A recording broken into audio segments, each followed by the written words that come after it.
Hey guys, coming at you with a video by popular demand. 7 tips to sell your home in 7 days. My name's Tom Gruccio with Remax Beyond 2000. Check it out.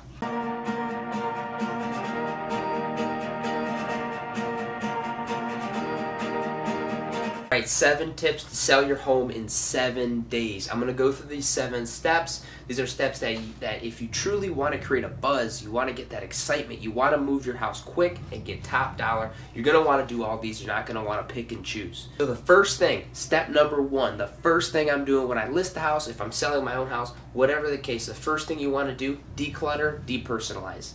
So did you know that clutter actually raises cortisol level in the bodies? That means if your house is cluttered, when people come in to view it, they're going to feel stressed, they're going to feel anxious, they're not going to fall in love. That's not what we want. So we want to declutter, clear out as much stuff as possible. Simple things like, if it's winter, maybe take all your winter clothes out of your closet and store it at a friend's house, wherever you can. Get all little knickknacks, move them out, clear it out, as open, as clean as possible. And what do I mean by depersonalization? Depersonalizing is removing yourself from the house so that when the buyer comes in, they can now in their mind picture it. How are they going to make it their own? And people do this all the time when they sit in a house that they love and they say, oh well, I want to put this here and do this and do that. So sometimes that involves removing pictures and really just making it kind of more of a blank canvas where people can truly fall in love. Now that doesn't mean empty, but that means we want to make it so people can visualize their own family, their own lives in this house. So step 1, declutter, depersonalize. You want it clean, you want it open, you want it airy, you want it bright. Make people so people can see, people will fall in love with it. Alright, step number 2, touch-ups and repairs. This is something that sometimes people look over, and it's absolutely crucial. When someone's viewing your house and they're walking through and they notice little things in disrepair here and there, the immediate thought, and I know this because I point this out when I walk through with buyers, and I walk through with buyers and hear them say it. When there's little imperfections, little things left unkept, buyers feel the house has been unkept. Whether it's true or not, it does not matter. They feel like if you haven't fixed the little things, you haven't taken care of the big things. And a lot of times that could very well be true. But even if it isn't, it doesn't matter because that's what they think. So now, here, you may have lost them. They don't want an offer now because they're afraid. But even if they do, they're going to come in lower because they see a small fix that can maybe be fixed for $100, and they're going to say, well, I got the money, I got the time, I have to call someone, I have no idea how much it costs, let's drop the price. Every fix they see, the price is going down, and the likelihood of them offering is even lower. So going through, touching up paint, touching up drywall, doing little minor repairs, tightening a door handle, tightening a toilet. These are things that I see in houses all the time, and they are truly affecting your ability to sell your house and to get top dollar for your house. So take a day. If you can't do it, hire a handyman for a few $100s. You're going to get your money back tenfold every single time. When people see a house that they know has been taken care of, the little things matter. They mean everything. They mean the difference between a full price offer, a low ball offer, or even over asking offer. And these are the houses that are move-in ready, that look gorgeous, that are taken care of, that are going to bring in bid wars. Okay, so step number 3. We've decluttered, we've depersonalized, we've done touch-ups. That's going to be the majority of your time before getting on the market. The next thing we want to do is stage. And that doesn't necessarily mean to hiring a professional stager, although it's not a bad idea. It means arranging things and decorating in a way, and again, this goes alongside with decluttering and depersonalizing, making your house light, bright, airy, making it show well, getting rid of the junk, and even if you're not sure, you can hire a stager to come in and stage with your own stuff for about $200.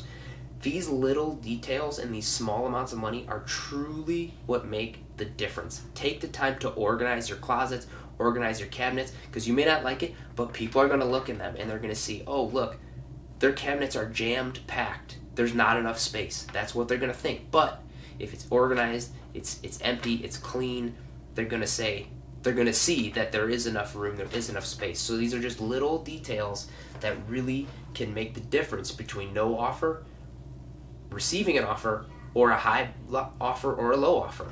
Step number 4, and arguably my favorite step of the whole process, media, media, media. If you are not hiring a professional photographer, if you are not having a video walkthrough, if you're not doing things like virtual staging if your house is empty, you are losing out. Your listing, whether it be on the MLS, on Zillow, wherever, your listing is your storefront, it's your packaging, it's the first impression. This is where all your hard work with decluttering and repairs and staging pays off.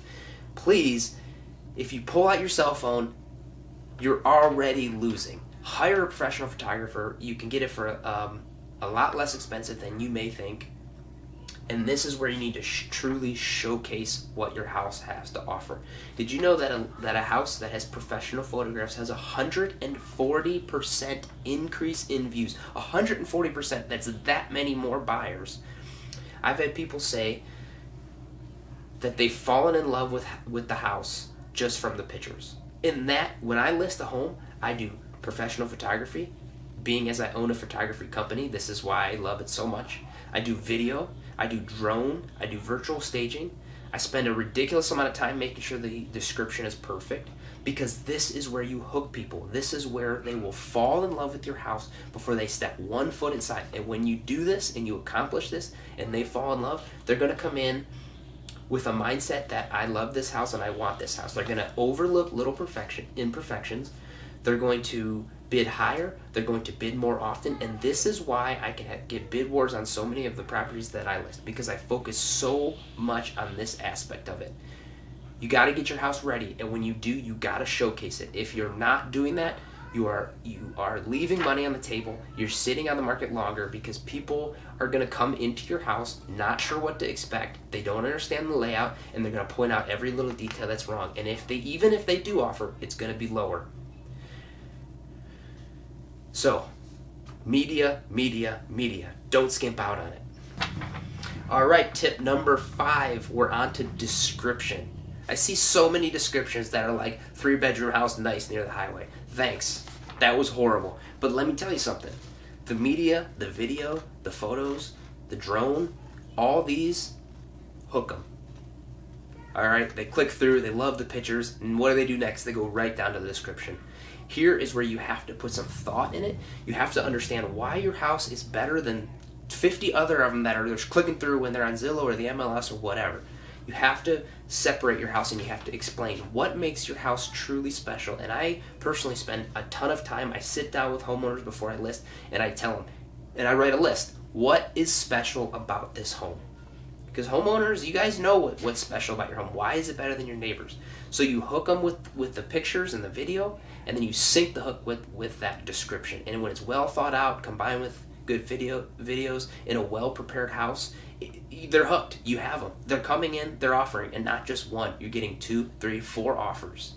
And this is where it's truly going to shine, when you get to call them all and say, hey, we got multiple offers. What's your best offer? And this is how you get over asking.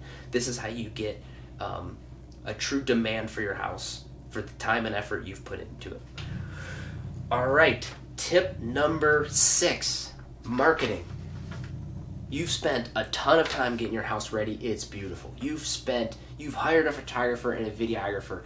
Your listing is out of this world.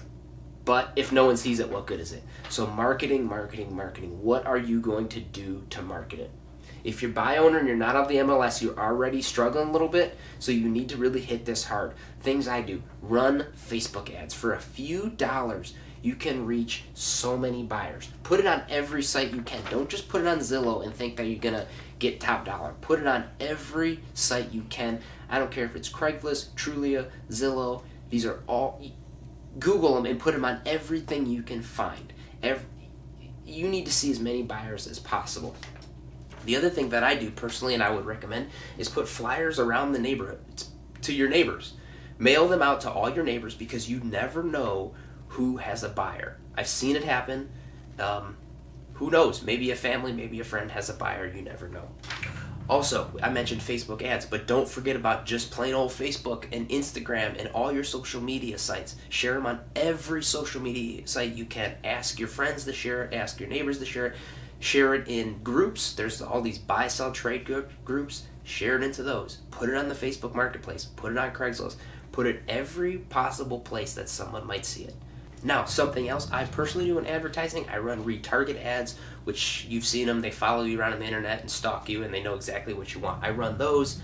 Whether you would as a buy owner, I don't know, but if you're working with an agent like myself or any other, that's something to ask if you do that. And again, getting it on the MLS is extremely important. I hate to break it to you, but realtors aren't looking on Zillow. We're looking on the MLS. That's something where working with a professional might really be in your favor. Statistically, you are going to get substantially more money when working with a real estate agent as compared to buy owner, even when you subtract the commissions. And this again goes to what I'm preaching about, where marketing, where we have a couple more avenues that aren't available for everyone, and we're getting it in front of that many buyers. So the demand is higher. And what happens with simple supply and demand? Higher demand, lower supply, you get higher prices. Okay, tip number 7, price your home correctly. Let me tell you why this one's so important. Obviously, if you price too low, you leave money on the table. We know that. But if you price too high, you will end up sitting on the market.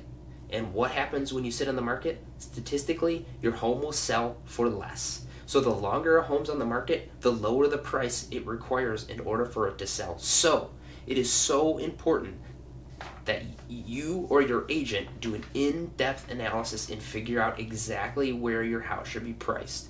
Because you need to get top dollar, and in order to do that, you need to move it quick. So this is a very balanced, very calculated effort where you need to be working with your agent. And if you're not working with an agent, you need to be doing your homework, and you need to know what you're doing, because getting on Zillow and looking at the Zestimate is not going to do it. It doesn't take into play many factors. So you need to do your homework and figure this out, because you don't want to be sitting. You don't want to lose money. All right, thanks for checking out my video. Last thing, if you're in Northeast Ohio, you're thinking about selling, you want someone else to come check out your house, see if you're ready, see if you can make some little repairs, see if you should do anything different. You want to know what your house is worth, feel free to give me a call, give me a text, give me an email. I'd love to talk. No charge. Love you guys. Thanks for tuning in. Talk to you later.